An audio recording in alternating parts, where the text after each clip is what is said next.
사랑합니다. 성도 여러분, 5분 말씀 하루 묵상 최원우 목사입니다. 사도행전 19장 21절 말씀 읽어드리겠습니다.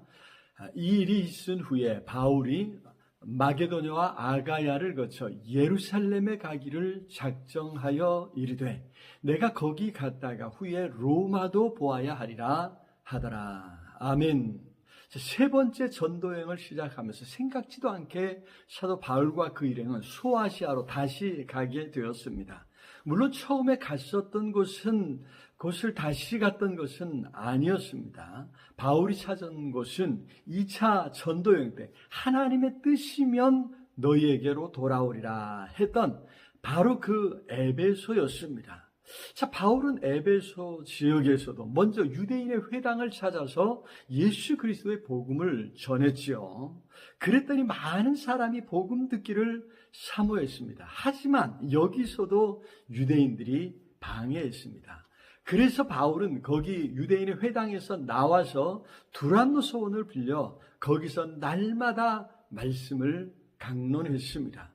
그렇게 무려 2년이나 말씀을 가르쳤더니 아시아에 사는 자는 유대인이나 헬라인이나 다 주의 말씀을 듣는 역사가 일어났습니다. 자, 에베소는 소아시아 서해안에 있는 항구 도시이죠. 당시 교통과 무역의 중심지였습니다.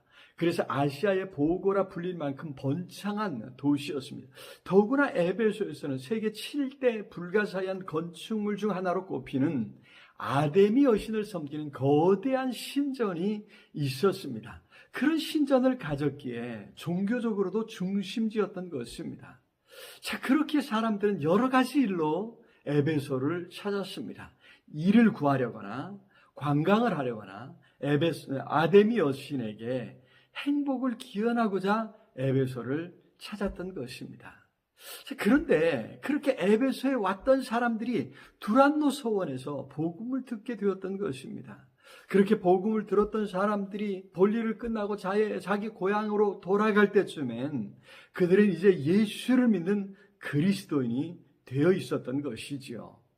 그리하여 그들은 고향으로 돌아가서 가족들, 친지들을 전도하게 되었던 것입니다. 바울이나 전도자들이 직접 찾아가서 복음을 전한 것이 아닙니다. 하지만 그렇게 복음을 먼저 들은 사람들을 통해서 전도가 이루어지고 교회가 세워지는 역사가 일어났던 것입니다. 이런 놀라운 역사를 경험하면서 바울은 선교의 전략을 새롭게 짜게 되었습니다. 바로 세계의 수도인 로마로 가서 복음을 전해야겠다고 작정했던 것입니다. 소아시아의 주도인 에베소에서 말씀을 가르쳤을 때 그 주변 사람들이 다 찾아와서 복음을 듣더란 말입니다. 그렇다면 이제 세계의 수도라고 하는 로마에서 복음을 전하면 어떤 일이 일어나겠습니까? 생각만 해도 놀라운 일 아닙니까? 더구나 여기 이상하게도 번역이 안 되었지만 헬라어 성경으로 보면 엔푸뉴마티라고 하는 말로 21절이 시작되고 있습니다. 바로 성령 안에서라는 말입니다.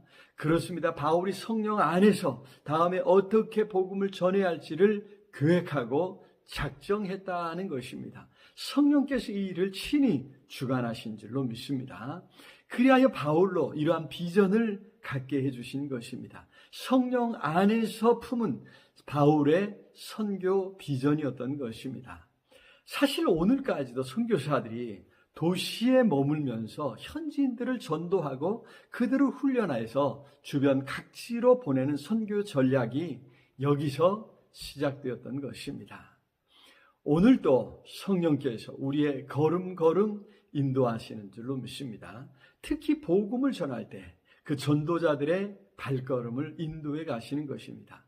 비록 더딘 것 같아도 우리가 생각하지 못했던 방법들로 가장 빨리, 가장 쉽게 성령께서 그 뜻을 이루고 계신 것입니다. 성령 안에서 계획하고 성령의 인도하심을 따라가는 삶이 되기를 기도합니다. 사랑의 주님, 오늘도 우리의 삶에 걸음걸음 인도해 주시는 줄로 믿습니다. 우리가 복음 들고 나아갈 때에, 우리가 믿음의 삶을 살아갈 때에 성령 하나님 친히 인도하시고 주관하여 주시옵소서. 예수 그리스도 이름으로 기도드리옵나이다. 아멘. 오늘도 우리 주님 안에서 승리하시길 기도합니다. 사랑합니다.